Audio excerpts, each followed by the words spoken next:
Magandang araw sa lahat, welcome po ulit dito sa atin channel ang Biyahe y Komida. Maraming salamat sa lahat ng nag-subscribe indeed. Punta tayo sa atin topic, September 9, 2025.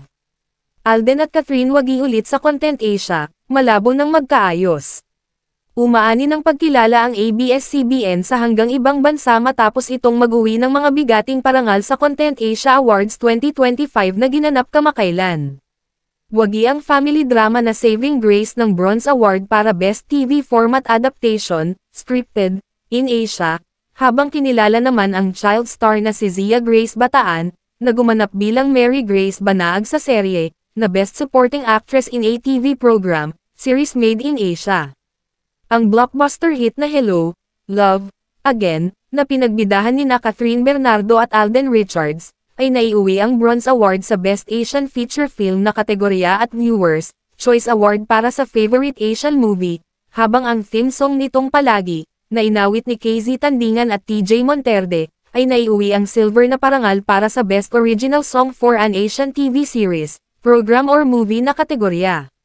Samantala, ang action-packed na seryeng Incognito, na pinagbidahan ni Richard Gutierrez, Ian Veneracion, Baron Geisler, Maris Racal, Anthony Jennings, Kayla Estrada, at Daniel Padilla, ay naiuwi ang Viewers' Choice Award para sa Favorite Drama.